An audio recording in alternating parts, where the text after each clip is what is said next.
வணக்கம். தென்னாட்டுடைய சிவனை போற்றி, என் நாட்டவர்க்கும் இறைவா போற்றி. நண்பர்களே, இந்த புத்தம் புதிய வீடியோவில் உங்கள் அத்துணை பேரையும் சந்திப்பதில் மிக்க மகிழ்ச்சி கொள்கிறேன்.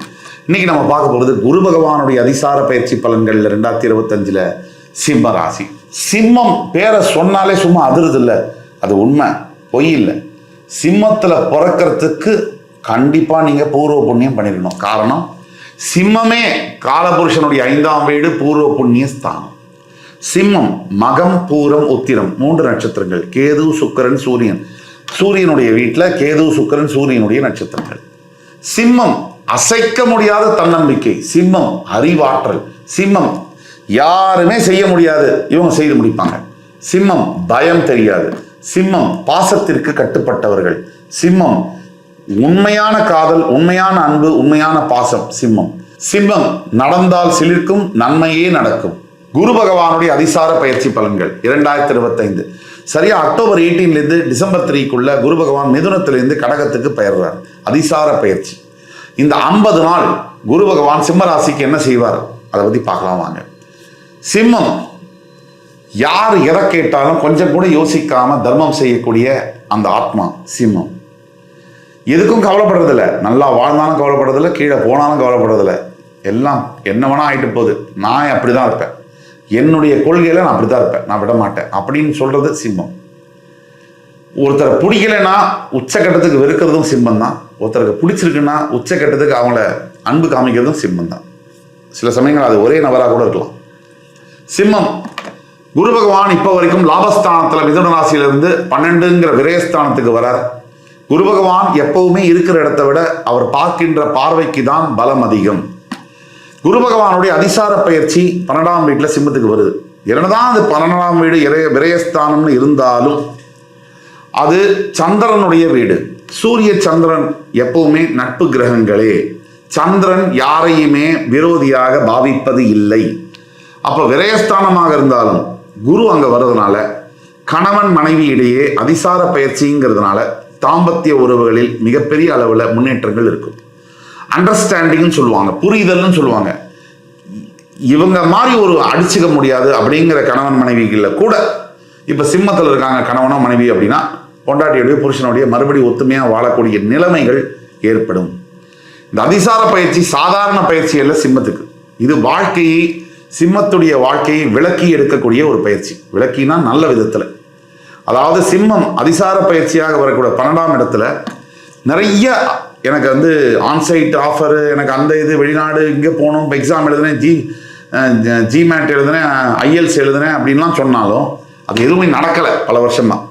இந்த 50 நாளில் அந்த மேஜிக் நடக்கும். ஆன்சைட்டாவது வெளிநாட்டில் போய் படிக்கணும், கல்யாணம் பண்ணிக்கணும், தங்கணும், அங்கே வேலை பார்க்கணும், தொழில் பண்ணணும், எல்லாமே சாத்தியம் இந்த 50 நாளில். இருக்கிற இடத்த விட பார்க்கின்ற பார்வைக்கு தான் பலம் அதிகம்னு சொன்னோம். அப்போ குரு பகவான் தன்னுடைய கடகராசியிலிருந்து அதிசார பயிற்சியாகி அங்கிருந்து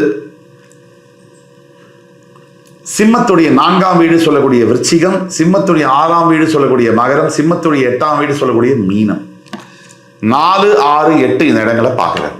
சிம்மத்துக்கும் குருவுக்கும் என்ன அப்படின்னு பார்த்தோம்னா அதை நம்ம புரிஞ்சிக்காம இந்த டாபிக் உள்ள போவே முடியாது. சிம்மத்துக்கு குரு மிக உயரிய நண்பர்.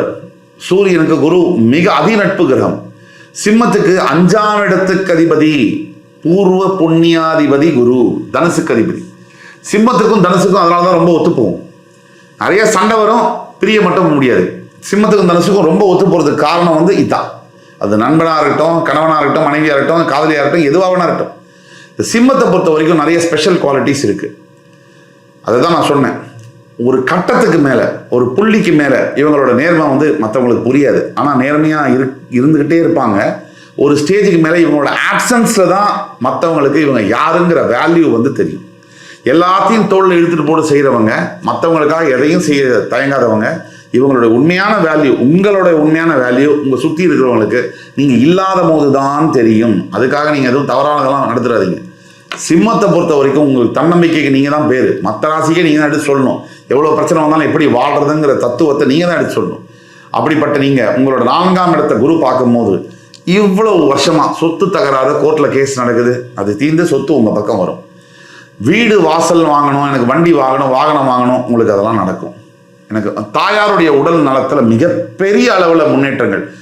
அதாவது சில தாயாரெலாம் ரொம்ப உட முடியாமல் இருக்காங்கன்னு வச்சுக்கோங்க, அவங்கெல்லாம் ரெடியாகி வந்துடுவாங்க. அதுதான் இதில் நடக்கக்கூடிய மாற்றங்கள். உங்களோட 6ஆம் இடத்தை பார்க்கக்கூடிய குரு பகவானால் எண்ணற்ற பயன்கள். எதிரிகள் 6ஆம் இடம் கடன், நோய், மறைமுக எதிரிகள்னு சொல்றோம். இந்த கடனை பற்றி பேசுவோம். இப்போ சிம்மத்துக்கு கடன் இல்லாத சிம்ம ராசி ஒருத்தர் இருக்காருன்னா வாய்ப்பே இல்லை. கடன் இல்லாதையும் இருக்க முடியாது, பிரச்சனை இல்லாதையும் இருக்க முடியாது, கவர்ச்சி இல்லாமையும் இருக்க முடியாது. சிம்மம்னா இது 3 இருக்கும்: கடன், கவலை, கவர்ச்சி. அப்போ இந்த 3 சரியாகக்கூடிய கடன், பொருளாதார பிரச்சனைகள், 6ஆம் இடத்தை பார்க்கக்கூடிய குரு கண்டிப்பாக எப்பேற்பட்ட கடனை நீங்கள் வாங்கியிருந்தாலும் அந்த பொருளாதார நிலைமையில் உங்களுக்கு மிகப்பெரிய மாற்றங்களை இந்த 50 நாளைக்குள்ள மாற்றி தருவார். அதே மாதிரி நோய்கள், சிம்மத்துக்கு வியாதி இல்லாத சிம்ம ராசிக்காரனை பார்க்கவே முடியாது. எங்கேயாவது ரேர், விதி விலக்குகள் விதி ஆகாது. பொதுவாக சிம்மத்துக்கு தான் ஹெல்த் மேலே கேரே இருக்காது. என்ன வேணாலும் பண்ணுவாங்க, அதை பற்றி சட்டையே பண்ண மாட்டாங்க. அவங்க எனக்கு என்ன வேணுமோ அதான் செய்யணும்.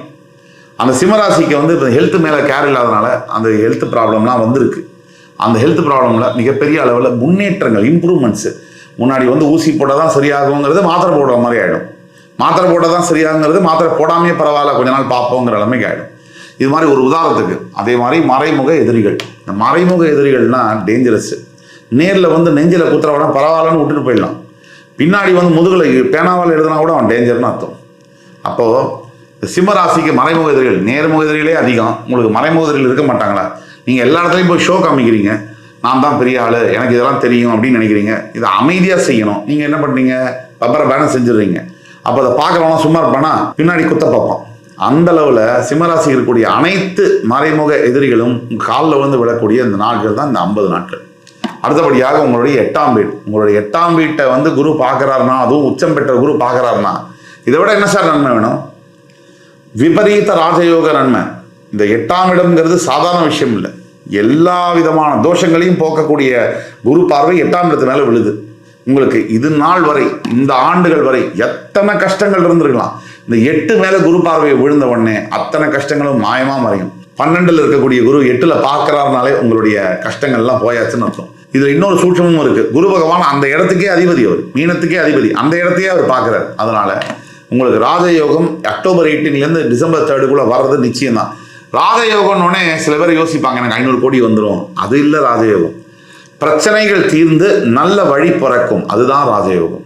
அந்த நல்ல வழி பிடிச்சிக்கிட்டிங்கன்னா முன்னேறி மேலே போகலாம், உண்மையிலேயே ராஜா ஆகலாம். அதுதான் எப்பவுமே முயற்சியினால் மட்டும்தான் எல்லாம் முடியும். வெறும் குருட்டு நம்பிக்கையால் எதையுமே சாதிக்க முடியாது. இன்னைக்கு இருக்கிற வேகமான வாழ்க்கை சூழலில் சிம்மராசி அன்பர்களுக்கு நிறைய பிரச்சனைகள் இருக்குது.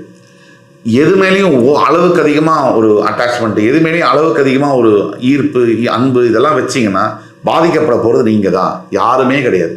சிம்மம் கண்டிப்பாக இந்த 50 நாளில் நீங்கள் தான் ராஜான்னு உணருவீங்க. அந்த மாதிரி சம்பவங்கள் நடக்கும். பரிகாரம்னு எடுத்தோம்னா நீங்கள் செய்ய வேண்டியது ஒன்று தான். குரு பகவானுடைய காயத்ரி மந்திரம் தினமும் சொல்லலாம் 11 தடவை.